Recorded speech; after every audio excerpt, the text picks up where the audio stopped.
Attorney General Githu Muigai has revealed that ICC prosecutor Fatou Bensouda left the country on Friday with files on concluded domestic cases touching on 4 Kenyans indicted by the International Criminal Court. Though the government has expressed commitment to cooperate with the ICC, some analysts have said it will not be easy for the government to surrender some sensitive documents in its custody to the ICC for security reasons. KTN's Patrick Amimo reports. The ICC prosecutor Fatou Bensouda was in Kenya for 5 days, where she met President Mwai Kibaki and Prime Minister Raila Odinga and held discussions with the Chief Justice. She also visited some of the post-election violence hotspots and interacted with victims of the poll chaos in question and answer sessions. The Attorney General has disclosed that Bensouda's visit was fruitful, especially on some of the information concerning the 4 Kenyan suspects who will be facing trial at The Hague April next year. Even this week that they've been here, we've already given them files about all the cases that were concluded here domestically. So it's a work in progress. It's a work in progress. While in the country, the ICC prosecutor had expressed frustration that the government was not willing to surrender some key documents to facilitate prosecutions.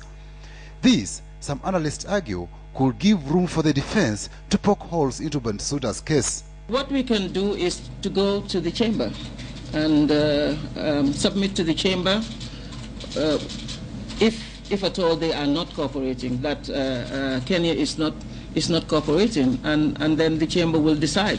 The admission by the prosecutor that she does not have enough evidence to do her work is a very serious development. We would have assumed that before those indictments were presented and returned, that the case would have been watertight. The ICC prosecutor also asked the government to furnish the court with documents on the wealth status of the 4 suspects. Will the government cooperate on this aspect? That claim also presumes that people are guilty. You really want to grab somebody's property so that you can do, I don't know what it is that you want to do with it. When the time comes, we will advise. We ask the technical ministries to execute a request. Those technical ministries then come back with their own evaluation of whether it is doable or not, whether there are legal impediments or not, then we advise on that. One area the ICC prosecutors found the going not easy has to do with getting statements from senior police officers and senior members of the provincial administration who are serving in the trouble spots.